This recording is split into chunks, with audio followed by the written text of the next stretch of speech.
We all love pop culture for the rhythm, the dancing, and the artists we admire, but we rarely stop and think about the intention behind what we watch. When the music video Nude by (G)I-DLE dropped on October 17th, 2022 on YouTube, it quickly gained hundreds of millions of views, and it's clear the video is doing more than just entertaining. To better understand its message, we need to think about gender hegemony and how women in South Korean entertainment are expected to present themselves. That is the core of our topic: how Nude uses performance, visuals, and symbolism to challenge the male gaze and broader gender norms in K-pop.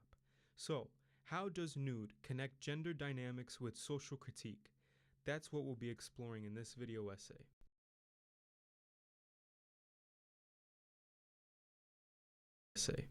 Before we analyze the video itself, it's important to consider who (G)I-DLE is and why their voice matters in the K-pop industry. (G)I-DLE debuted in 2018 under Cube Entertainment and quickly became known as one of the most distinctive and self-directed girl groups in K-pop. Unlike many groups whose concept lyrics and music are controlled almost entirely by external producers, usually men, (G)I-DLE built a reputation for artistic autonomy. Their leader Soyoon is especially recognized for writing and producing much of their group's music, shaping their identity around confidence, creative control, and boundary-pushing themes. Their discography consistently centers women's perspectives, mixing playful rebellion with sharp self-awareness of their sexuality. This is part of what sets them apart in an industry where girl groups are often heavily stylized to fit narrow expectations of cuteness, innocence, or even male-oriented sexuality. By the time Nude was released in 2022, (G)I-DLE had already established themselves as idols and artists capable of critiquing the very norms they were expected to uphold. Nude, written and produced by Soyoon, their leader, takes their history of bold concepts even further. Nude often leans into glamour, burlesque, and old Hollywood references while openly confronting how women's bodies are created in entertainment industries. Their background as a group known for artistic autonomy is really, truly essential here. They aren't just performing a concept about resisting objectification, they are truly exemplifying it themselves.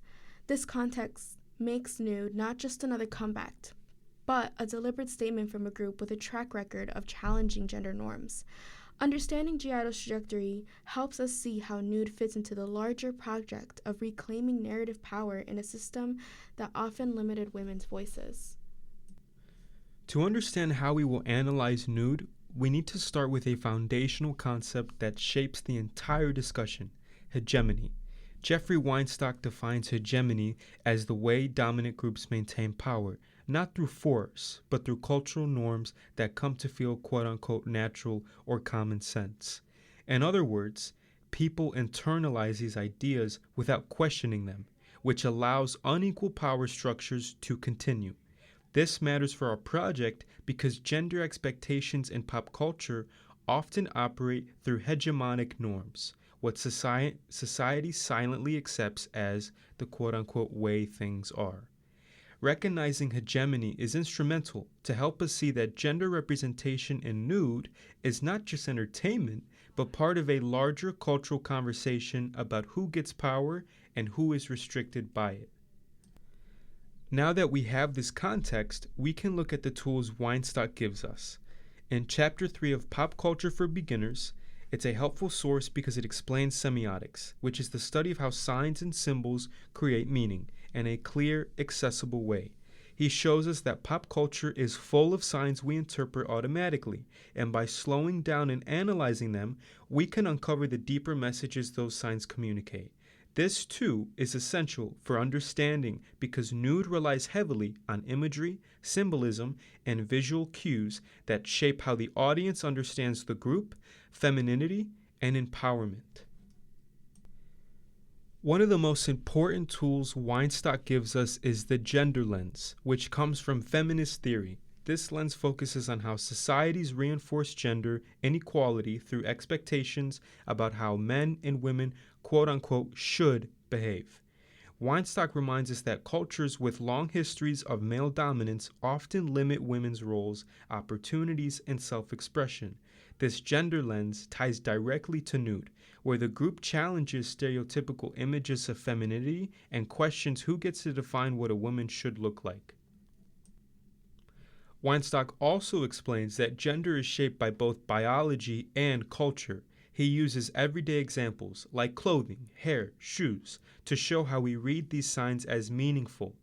These social meanings can guide people into certain forms of expression or restrict the ways they want to present themselves. His discussion of traditional gender stereotypes, along with how these ideas have been challenged more openly in the 21st century, gives us a framework for understanding why Nude intentionally breaks certain expectations about how female idols should act or appear. Another important idea in Weinstock's chapter is the debate between essentialism and constructivism. Essentialists believe gender comes from a natural essence, while constructivists argue that gender is shaped by social environment and cultural influence. Instead of forcing readers to choose, Weinstock shows why this debate matters when studying pop culture. Connecting to our analysis, Nude openly plays with the constructed nature of femininity. It exposes how much of what we call quote-unquote natural is actually built through performance, styling, and industry expectations. All of this connects directly to our rhetorical situation. Some of our viewers we recognize may be new to K-pop, Korean culture, or the study of signs and meaning, and that's perfectly okay. This is why Weinstock is so valuable, because he gives us a way to introduce semiotic analysis and explain how we are interpreting gender representation in the video. So believe me, our interpretation is not just personal opinion, it is supported by established theory. Weinstock's discussion of hegemony, gender, and meaning helps us connect semiotics to social critique and sets up the framework we will use to analyze Nude in the rest of our video essay. And now, we're switching over to intertextuality, which Weinstock explains in Chapter 4 through his popular culture pivot points. Intertextuality basically means that one text gets its meaning by referencing another text, and Weinstock says these references matter because audiences already carry cultural memory. A reference only works if people recognize the original image or moment being used. One of Weinstock's pivot points is recognition, which means the audience understands a reference because it connects to something they already know. In Nude, the recognition doesn't just come from the member's styling. It's especially clear through the Marilyn Monroe posters in the background, and the moment where one of the members recreates diamonds or a girl's best friend. These two signs make the Monroe connection obvious. The posters act like reminders of her public image, and the recreation of her musical number instantly activates that cultural memory. If you're familiar with Monroe at all, even in a basic way, you immediately understand that MV is drawing on her history. Another pivot point Weinstock discusses is recontextualization, where an older reference appears in a new setting and takes on a different meaning. Nude does this with the diamonds are a girl's best friend recreation. Instead of presenting it as glamorous and seductive like the original, the MV flips the meaning completely. It turns that scene into a critique of how female entertainers are valued for their appearance and constantly judged. The imagery is the same, but the purpose is different because of the new context the MV builds around it. This idea becomes even clearer in the black and white paparazzi interrogation scene. The sudden switch to black and white is an intertextual signal. It visually references old Hollywood interviews and media footage, connecting directly to the era when Monroe herself was under intense public scrutiny.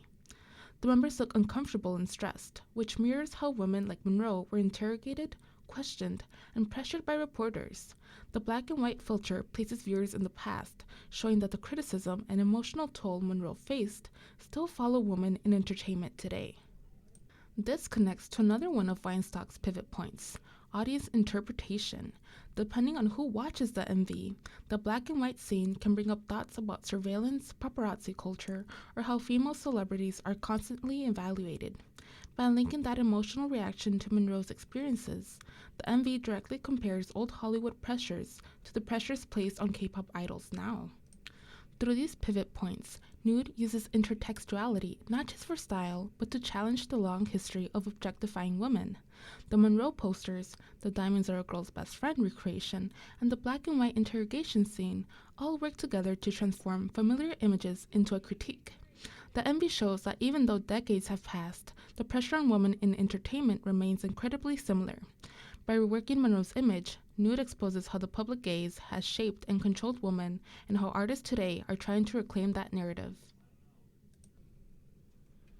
In the chapter, Politics of the Dancing Body, Racialized and Gendered Femininity in Korean Pop, from Chuyun Oh's volume, The Korean Wave, Korean Popular Culture in Global Context, the author emphasizes a common theme about how K-pop artists and their dance movements serve as a site where femininity is crafted by female performers' bodies, being racialized and gendered in various ways, reflecting both global and local power relations.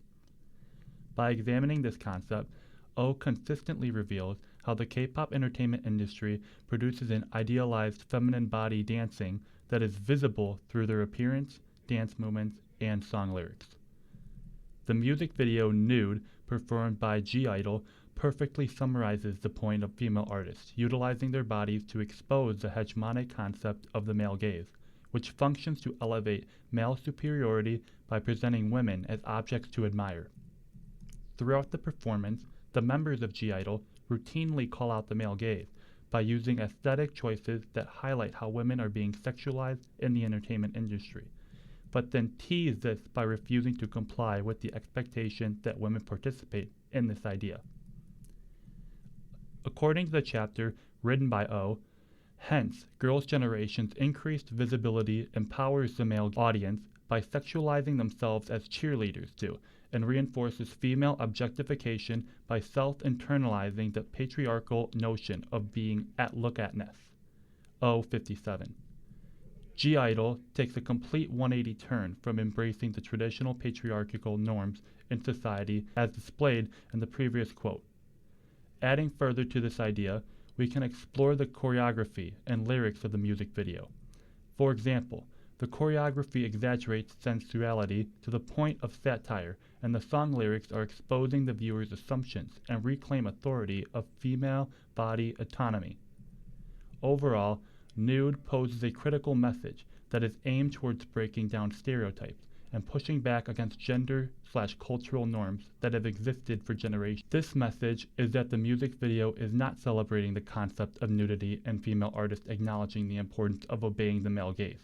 It actually serves as a confrontation to each system out in the world that constantly try to read women's bodies as something to be seen as a display, with all members of (G)I-DLE reclaiming the identity and autonomy of women's bodies.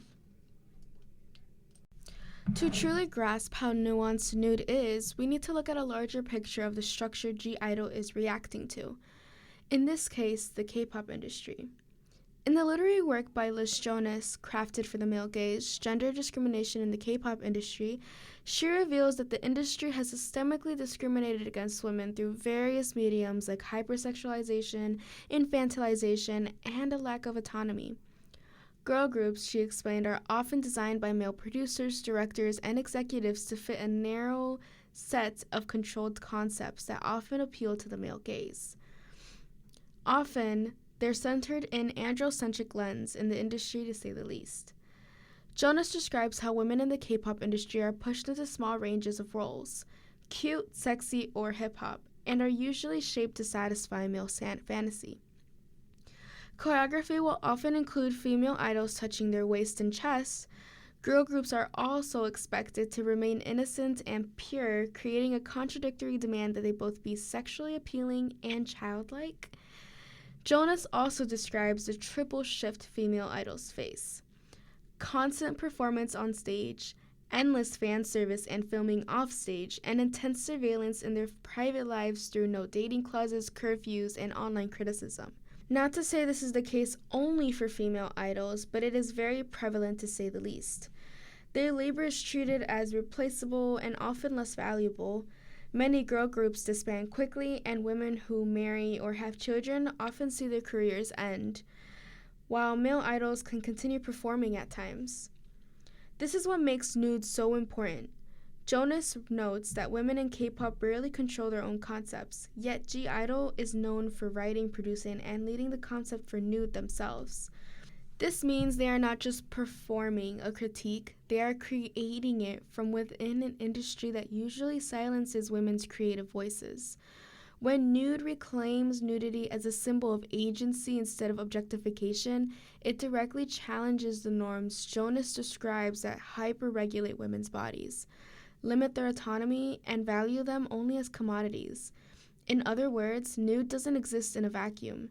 It is a deliberate response to an industry that has been, in Jonas's words, crafted for the male gaze. So, going back to our research question, how does nude connect gender dynamics with social critique? Everything we have discussed shows that this video is calling out how women are viewed and controlled in the K-pop industry. Weinstock helps us understand the signs and references that nude uses, especially the Marilyn Monroe imagery that exposes how women get turned into symbols instead of being seen as people. Chu Yun-oh shows how the bodies of female idols are shaped by cultural expectations, and nude turns that pressure back on the viewer. Jonas gives us the larger picture of an industry that often limits women and places them into concepts created for the male gaze, which is exactly what G-Idol pushes against. Overall, nude reminds us that artists are people first. In an industry where profit often matters more than their well-being, it is important to acknowledge the pressure, judgment, and double standards they face. This video calls those issues out and allows the members to reclaim control over their image. In the end, engaging with media with intention helps us understand not only what we are watching, but also the message behind it. Thank you so much for listening.